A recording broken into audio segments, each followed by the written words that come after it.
Welcome to the industry.biz, industry news from industry people. V-103 is a historic station in Atlanta and has seen many successful women work there, including Robin Roberts, who was a sports anchor and reporter at WAGA-TV in Atlanta from 1988 to 1990. She was also a radio host for V-103 on the Mike and Carol show. While V-103 is a legacy station, to our knowledge, they have never had a woman host the morning show. Right now, many radio stations are struggling to remain relevant in an era of extremely successful podcasts, which have the same formula as morning shows but without the music.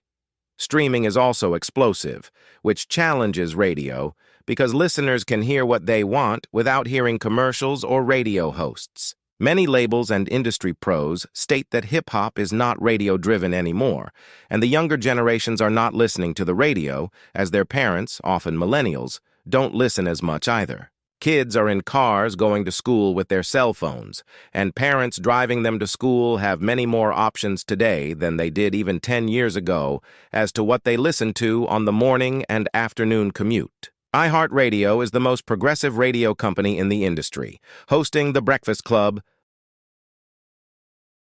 Bobby Bones, Elvis Duran, Ryan Seacrest, and other hit shows.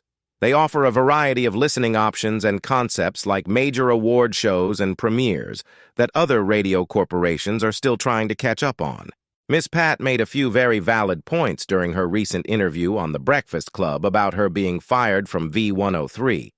Why would a station in a market with the most urban competition get rid of a star like her and keep Tigger instead? Could it be because they thought she would ask to be the new host? Could it be because she would have asked for more money? Both would have been legitimate requests, and firing her in advance would have prevented all of that. Most importantly, is the station refusing to ever have a female host in the morning. This is an issue with many radio stations even today, as there is an old saying that people want to hear a man's voice in the morning that has been circling radio for decades. Dee McGuire hosts a successful national radio show, So It Can Be Done, and women are no longer willing to be in the background giggling and playing second fiddle to male hosts on radio shows in this new era. If you were a business and you wanted to succeed, would you have fired the star player in the morning when, as Miss Pat said, people were tuning in to hear her? She is telling the absolute truth. She was the star of the morning show at V-103.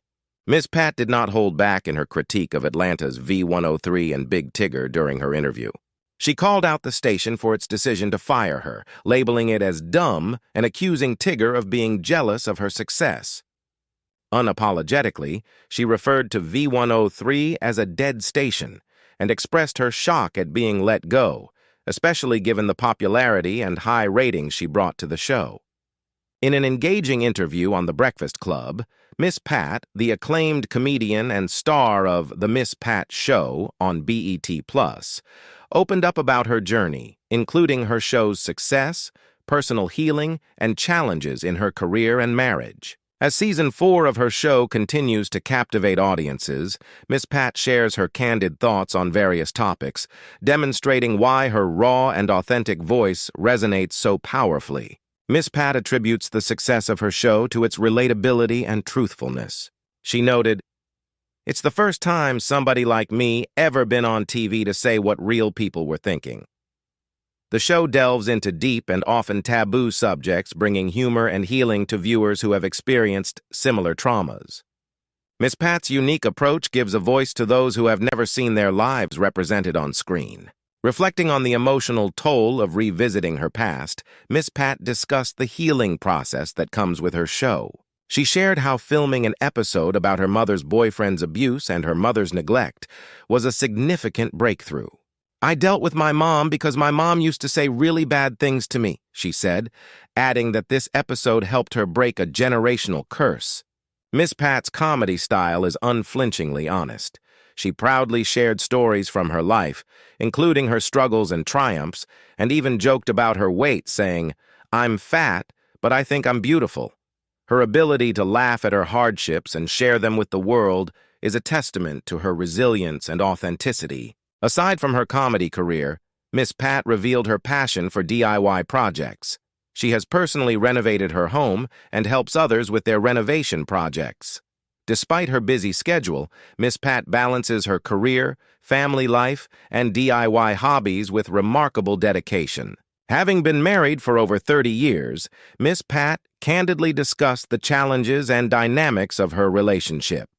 She mentioned her decision to sleep in separate bedrooms from her husband for the sake of peace and personal space, humorously adding that they now FaceTime each other from different rooms. Miss Pat also addressed her firing from the Big Tigger morning show in Atlanta, calling Big Tigger a hater and jealous. She attributes her firing to jealousy and Tigger's ego. She remains unapologetic about her departure, emphasizing that it was their loss. "I was blown away," she said, recounting the moment she was let go. Despite this setback, she continues to thrive in her career, with multiple shows and projects in the pipeline. Welcome to the industry.biz, industry news from industry people.